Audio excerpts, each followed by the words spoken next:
Guys, Rajasthan में एक ऐसी जगह जिसको भूतिया गांव बोलते हैं, हॉन्टेड विलेज।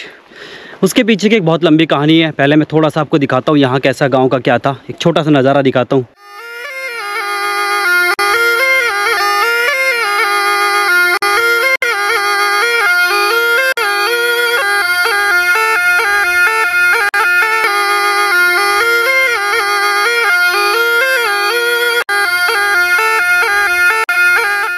पहले तो बता देता हूँ, इस गांव में आने के लिए बाइक पे और कार पर 50 रुपये की पर्ची लगती है।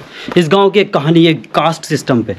इस गांव की एक कहानी है एक अपनी इज्जत बचाने के लिए। इस गांव की एक कहानी है एक लड़की पे जो कि बहुत खूबसूरत थी। इसके साथ साथ इस गांव की एक कहानी है एक कास्ट की और एक राज दरबार की।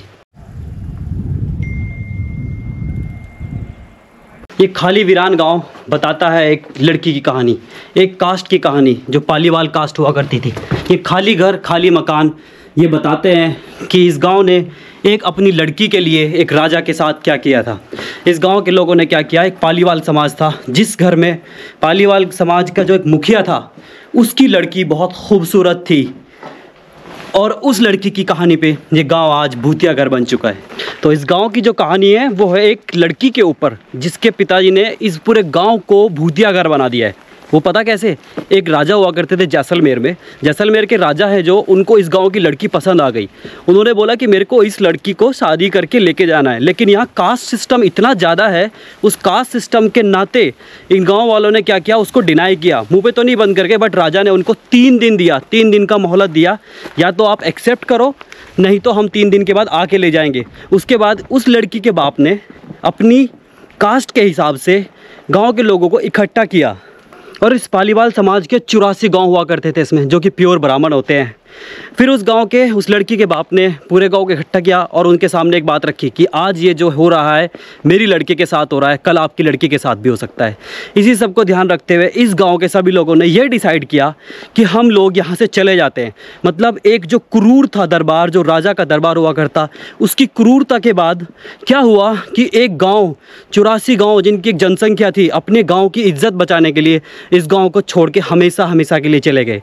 और इस गाँव के सबसे ख़ास बात क्या है, आप यहाँ पे शाम को नहीं आ सकते क्योंकि ये एक भूतिया गांव बन चुका है। और इस गांव का वो पवित्र मंदिर है जहाँ बैठ के लोगों ने डिसाइड किया था।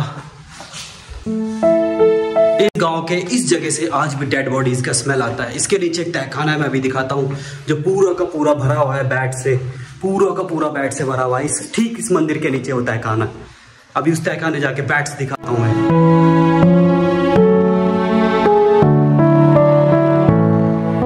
तो ये सब था इस गांव का इतिहास और इस गांव की इज्जत और इस गांव की जातिवाद।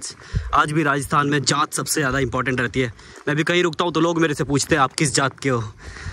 मतलब आज भी जात को इतना लेके यहाँ पे माना जाता है। एक जात में शादी ना करके मतलब राजा को ठुकरा दिया, लेकिन अपनी लड़की को दूसरी जात में नहीं दिया। क्या स्ट्रगल था लोगों का, और गाँव खाट छोड़ कर चले गए हमेशा के लिए।